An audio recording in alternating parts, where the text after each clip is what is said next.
Kahit sino talaga matutulala sa talon ni Renz Abando, bumubulusok sa bilis si Lakay, parang may spring ang paa. Lakas na rin manggulang ni Kabayan.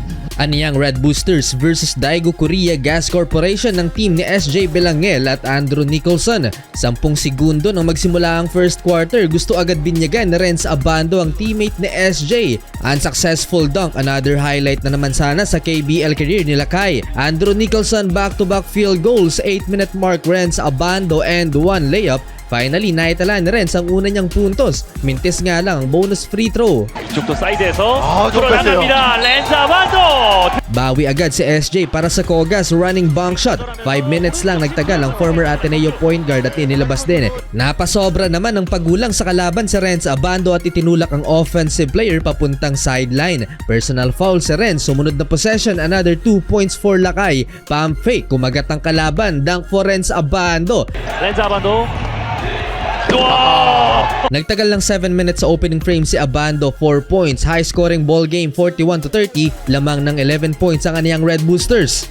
Second quarter, akala na SJ Belangel na isahan na niya ang Red Boosters, agad sinalubong ng import at sinupalpal. Under 7-minute mark, nasok si Lakay, nakapagpahinga na, sumabay agad sa takbuhan at ginulat ang Pegasus import na si Anthony Moore sa bilis ng chase down block na Renz Abando. Nagtagal lang ng halos 3 minuto sa court si Renz at inilabas din ng kanyang coach. Nag-enjoy naman sa tiwala ng coach si SJ Belangel at ibinabad. So far maganda ang shooting ng Red Boosters, no Renz Abando, no problem.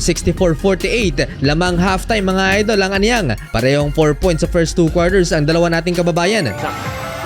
벨랑겔 쪽 비었네요. Third quarter, coming off the bench na sila kay Renz Abando at ipinasok under 7 minutes. Isolation, driving baseline, hinawakan na sa damit si Kabayan para mapigilan. Well scouted si Renz Abando at mabilis ang help defense ng kalaban. Isang masamang balita naman, mukhang na-injured ang top scorer ng Red Boosters na si Park Ji-hoon. Unang punto sa second half ni Lakay, hinati ang depensa ng Pegasus, driving layup.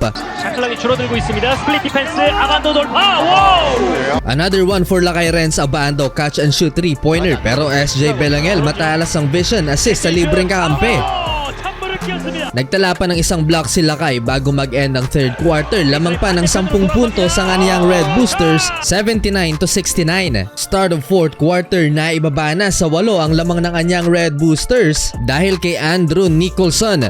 Sayang naman tong floater na Renz Abando, natawagan ang offensive foul si Kabayan. Nababasa na ng kalaban ang galawan nitong si Renz Abando, after nyan inilabas si Kabayan at parang gusto pang maglaro ni Lakay. SJ Belangel mga idol, sa crunch time gumawa pa ng 5 straight points para sa Pegasus. Naibaba ng home team sa 4 ang lamang ng Red Boosters. Well, kahit inilabas si Lakay, hindi na rin naman nahabol pa ng Pegasus ang lamang ng Red Boosters at nagtala mga idol ng 9 points in 18 minutes si Lakay Renz Abando, shooting 4 of 6 from the field.